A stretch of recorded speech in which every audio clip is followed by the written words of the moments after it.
Okay, guys, let's analyse that one then. Fenerbahce 1, Manchester United 1. I don't know what to say, really. I've just watched what I believe is a team from... a majority of a team that would be great in the Premier League for about 4 years ago. Play a team that's not great in the Premier League now. And for me, after the second goal, it was very dull. I can't really think of anything that really truly happened. There was one save, I think it was, in the final half an hour or so. But we'll kind of go through this in a sense. So, obviously, Fenerbahce had a really early storm of it and played quite well in the beginning part. There was a lot of pressure on United to withstand, but then they did it well, and then after about 15 minutes or so, Eriksen gets his goal. It was a good ball into the middle, good touch from Xerxes to play it kind of just onto that edge line of the box, that 18-yard box kind of bit, just for Eriksen to fire in. It was a good move. After that, United seemingly took control for the better part of the first half, and there was kind of question marks over what the starting 11. Obviously, Mazraoui was put in a 10 role, which I've not seen him play 10. Apparently, Ten Hag has, but we'll see. He couldn't have played Casemiro, Ugarte, and Eriksen as a 3. Although, to be fair, when he did bring on Casemiro, it kind of killed the game a little bit, to be honest. But for me, they played alright first half. And coming into the break 1-0 after a good double save from Onana. But by the way, Andre Onana, that's ridiculous goalkeeping from him, and very phenomenally done. And there was another one, I think in the first half, with Ugarte, who had a great block on the line, stopping a goal as well. So there were kind of the two main chances for Fenerbahce. We'll call it 3 in a sense. Just seeing the Eriksen goal again. It's a great ball back out from Xerxes to lay it up for Eriksen. But yeah, going into the break, it was looking good. The second half, come out of the blocks, and it's seemingly everything that happens in Europe every time recently. We seem to have this capitulation whereby we just don't do anything in a sense for the first 10 minutes or so, and we were punished 4 minutes into the second half.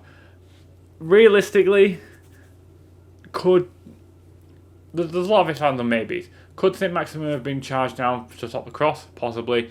The cross is a phenomenal ball in. It's absolutely on the money onto the 6-yard line. Perfect for an area to head in. Again, could Onana have come for it? Possibly, but he's going to be going into a crowd of 3 or 4 players. Is Lindelof leaving it? Again, that's another option. He could have, if he dealt with it properly, then he won't have the endless area of scoring. So there's a number of things that could have gone wrong with it. So there's a few things here and there where they can work on and get better at, and that's by the by.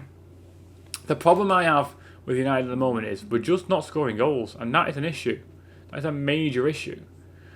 And Xerxes today looked poor, apart from the assist, realistically.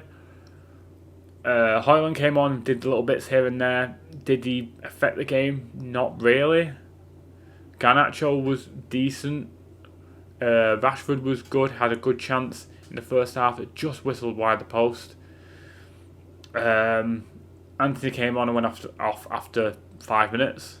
I don't know why he didn't put on Ahmad in earlier than he did. And it's just a little bit like we need more from the front line. They need to be working on this, and it's something that they're lacking in massively. The defending side of things is here or there. We're getting results out of the back line. We're getting clean sheets. There are positives from the back line. Obviously, there have been games where that has not been the case. The Porto 3-3, the Tottenham and Liverpool 3-0s, they were not good games for United. defensively especially. But in those games, obviously the 3-3 aside, because I think that the 3-3 in Porto is the most we've scored in a game. Maybe the Southampton game I think we won 3-0 as well. Obviously the Barnsley game we won 7-0 in that one. But in these games which we're trying to be competitive, it's not really happening for us. Now I've just seen the penalty appeal as well. I think if they give that as weak, to be fair, as well, that will happen in the second half. That's what Mourinho got sent off for. I think if they give that, it's a bit weak, to be fair. And Mourinho lost his mind and got sent off for it. But that's just Mourinho in it nowadays. But yeah, I don't know what else to say about it. It's just kind of the norm in a sense for United. They play okay defensively. There seems to be some sort of structure defensively now. We are losing players on a repeated basis, and that is a concern.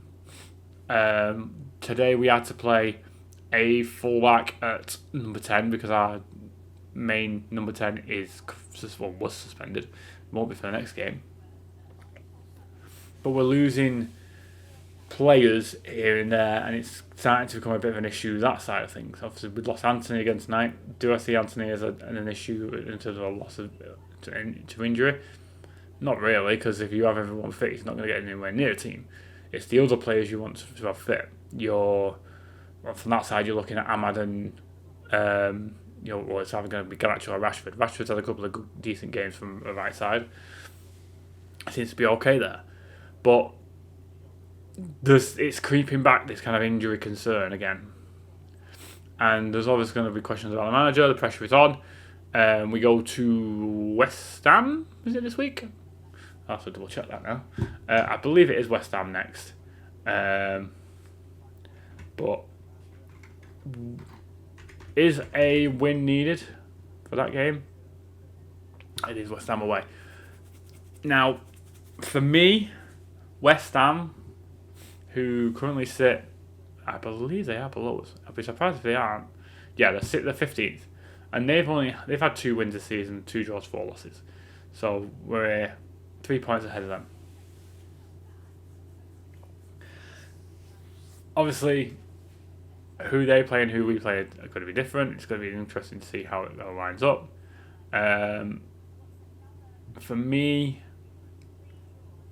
I think that we need to get a result out of this. West Ham is notorious for a one that we slip up on, and we need to make sure we win that game, I think, because that can move us, depending on who wins where and everything like that. We could move up the table. So, not realistically, but in terms of the points, now I'm pretty sure 2 of these teams will probably be playing each other this weekend. I've not actually checked the fixtures. But if we win and none of the teams from above us win a game, we can theoretically go above Tottenham into 7th. Now it depends obviously on who's playing who this week. But yeah, that's where we're at the moment, because that middle ground between kind of Brentford are 13th, they got 10 points. Brighton are 5th and have 15 points. There's 5 points between, 13th and 5th. It's not too bad at the moment. So a couple of wins and we're back in the hunt for a top 4 spot. Now, am I saying we're getting top 4? No, but that's where we're at the moment. We need to start getting some momentum, getting some of these wins going through. It's a good chunk at the moment to kind of run through, and we should be able to get something from that. This was a talk about Fenerbahce United. Suddenly talked about the league. Guys, if you've liked this video, please leave a like. If you haven't, leave it a dislike. Comment what you want to see on the channel. Brand new channel. Subscribe, guys. We are starting again, in a sense. Hopefully we'll get some stuff out going. And until next time, guys, all of you, take care.